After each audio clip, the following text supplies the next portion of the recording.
Hello, hello, magandang buhay. So, nandito tayo sa ating luya, dito sa Area 1. Papasyalan ulit natin. So, tignan natin yung laman dito. Ayan. Lumabas-labas na. Hindi na natin tatakpan yan, guys. Ayan o. Lumabas na sila.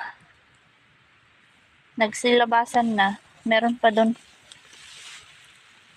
Ayun o.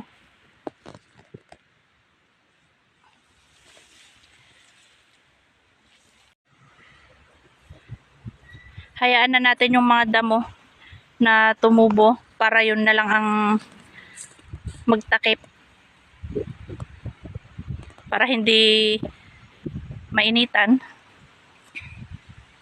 Kasi malapit na rin itong mag-matured. Kapag nalanta na itong dahon niya, makikita na yung mga laman yan. Kaya hayaan na natin. Ganito siya, guys, kapag natanggal na yung dahon ng luya, magiging ganyan na siya, brown. Tapos mawawala na yan, mawawala na ito.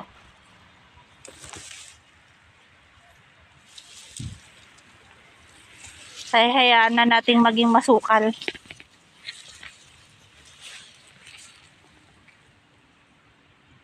Ayan yung bunga ng ating luya. Yung laman. Ayun pa.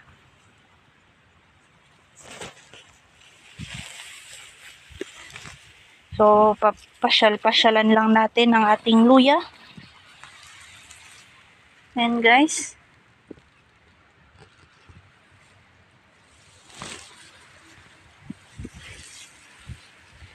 Okay lang naman magtanim din ng luya, guys. Madali lang siya. Kasi hindi mo siya kailangang palaging linisin. Kapag malapit na siyang mag-mature, pwede mo na lang siyang hayaan.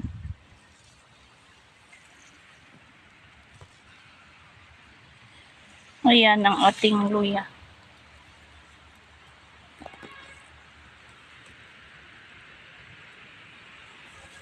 Ganito yung bulaklak ng luya. Maganda. Kapag namulaklak na ang ating luya, ibig sabihin, magmamature na siya.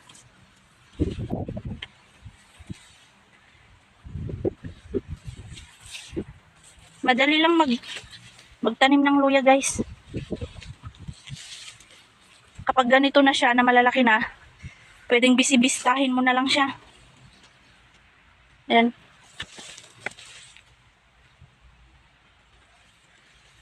Ang ano lang talaga, kapag unang tanim, kapag bagong tanim, kailangan mo muna siyang tanggalan ng damo.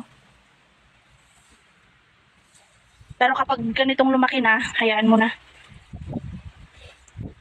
Kaya itong mga to, yung mga damo yan, hindi na natin tatanggalin yan. Pangtabing niya sa araw yan.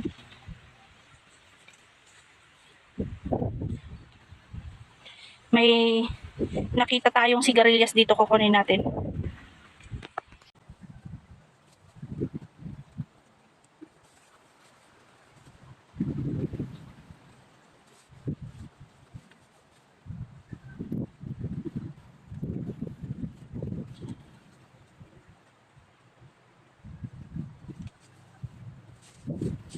Maraming bunga. Kinuha na to ni kuya ko ng isang araw, pero marami na naman lumaki.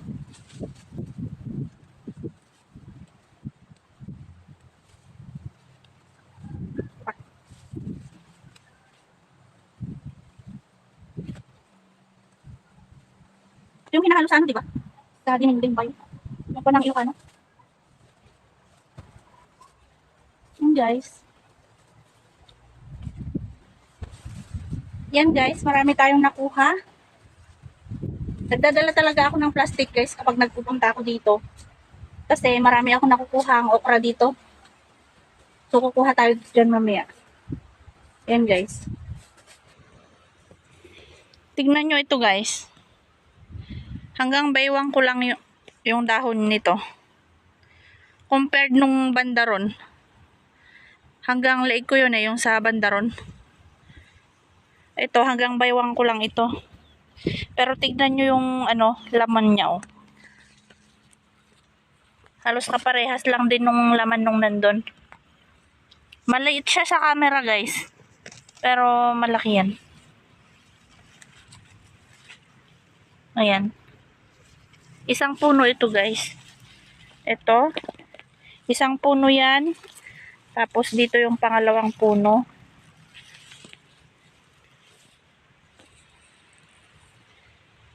Tapos tingnan natin ito. Sa banda rito. Yan guys. Pumumbok na. Kapag nag-brown na siya guys, pag ganito, ayan nagba-brown na siya nagmamature na siya guys. Kaya kapag nawalan na ng dahon yan, pag nalanta na lahat ng dahon nito, matured na. At saka mabigat na siya. Mabigat na yung timbang niya guys kapag nalanta na lahat ng dahon yan. Yun na talaga yung matured. Yung ginagawang binhi. Kaya sa January kami nag-harvest guys kasi yun na talaga yung magulang na. Yun na yung pwedeng i-stack na gawing binhi.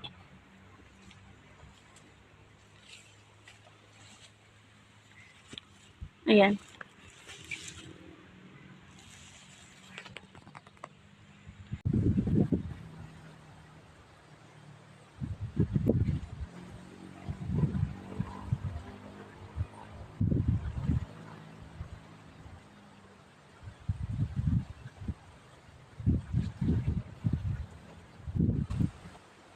Tingnan nyo to, hanggang baywang ko lang siya. So, tignan natin yung laman. Ayan yung laman niya guys, Isang puno yan.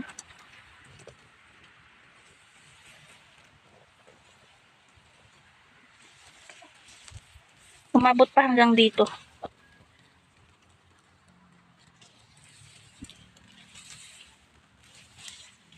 Tapos, ito. Hanggang dito yan. May laman din dito banda.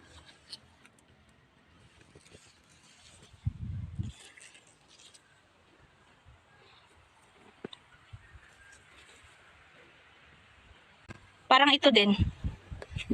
Mixy lang siya. Pero kung titignan mo yung laman, ayan. Lumabas na dito,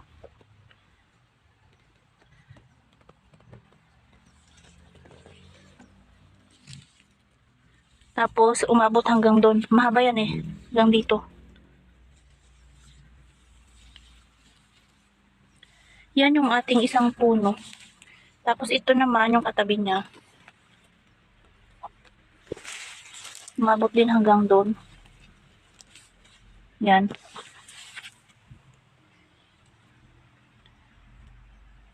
Ayan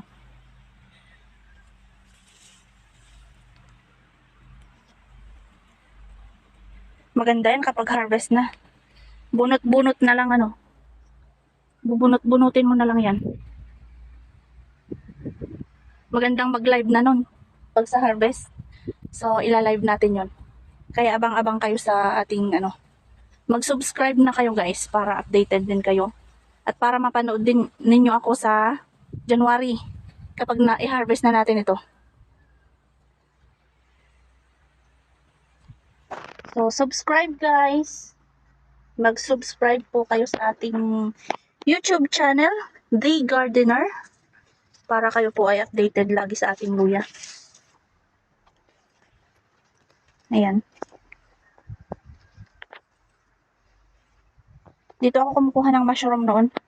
Pero wala nang tumubo dito ngayon. Ito, meron. Kaya lang wala na. Nahuli tayo. Nahuli tayo guys. Hindi natin naabutan yung mushroom.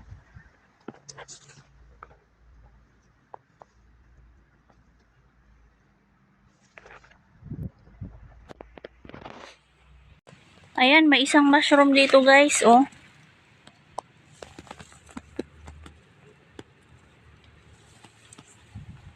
May natira pa pala. May isa tayong nakuha.